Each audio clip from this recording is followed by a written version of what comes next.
નવરાત્રિના પહેલા દિવસે જ સંખેડા એપીએમસીને ફાયર ફાઇટરની ભેટ મળી। સંખેડા તાલુકામાં ફાયર ફાઇટરના અભાવે જ્યારે આગની ઘટના બનતી હતી ત્યારે બોડેલી અને છોટાઉદેપુરથી આવતા ફાયર ફાઇટર ઉપર આધાર રાખવો પડતો હતો, જેને કારણે આ ફાયર ફાઇટર આવે ત્યાં સુધી આગમાં ખૂબ જ મોટું નુકસાન થઈ જતું હતું, જેથી સંખેડા તાલુકામાં પોતાનું એક ફાયર ફાઇટર હોવું જોઈએ તેવી વર્ષોથી સ્થાનિકો માંગ કરી રહ્યા હતા।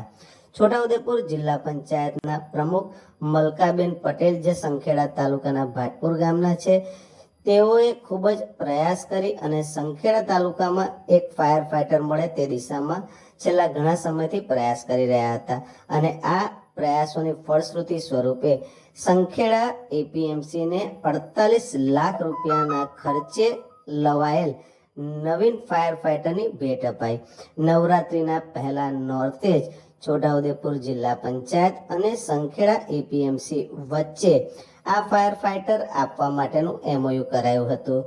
સંખેડા તાલુકામાં નવીન ફાયર ફાઇટરની સુવિધા ઉપલબ્ધ થયાના સમાચાર જાણી તાલુકાવાસીઓમાં હર્ષ અને આનંદની લાગણી ફેલાઈ ગઈ હતી। છોટાઉદેપુર જિલ્લા પંચાયત કચેરી ખાતેથી સંખેડા એપીએમસીને અપાયેલ આ નવીન ફાયર ફાઇટરને લીલી ઝંડી બતાડી અને રવાના કરાયું હતું। સંખેડા ખાતે આ નવીન ફાયર ફાઇટરને રવાના કરાયું હતું।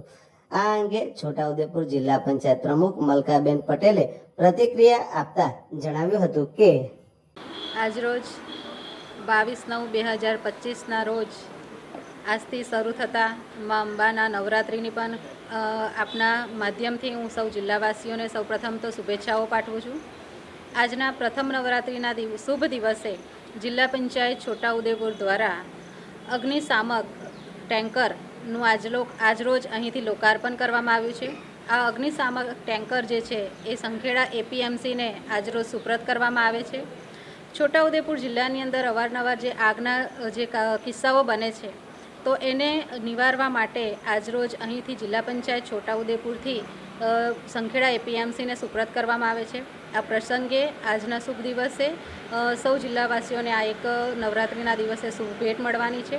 સંખેડાના એપીએમસીના ચેરમેન શ્રી ભૌમિકભાઈ પટેલ દેસાઈ અહીંયા ઉપસ્થિત છે, સાથે સેક્રેટરી શ્રી અજીતભાઈ અને સૌ જિલ્લા પંચાયતના સભ્યશ્રીઓ, ચેરમેનશ્રીઓ પણ આજે અહીં ઉપસ્થિત છે। વહીવટી તંત્ર પણ અહીં ઉપસ્થિત છે અને સૌના માધ્યમથી આજે અહીં સૌએ લીલી ઝંડી આપીને આજે સંખેડા એપીએમસીને આ અગ્નિશામક ટેન્કર અહીંથી સુપ્રત કરવામાં આવેલું છે।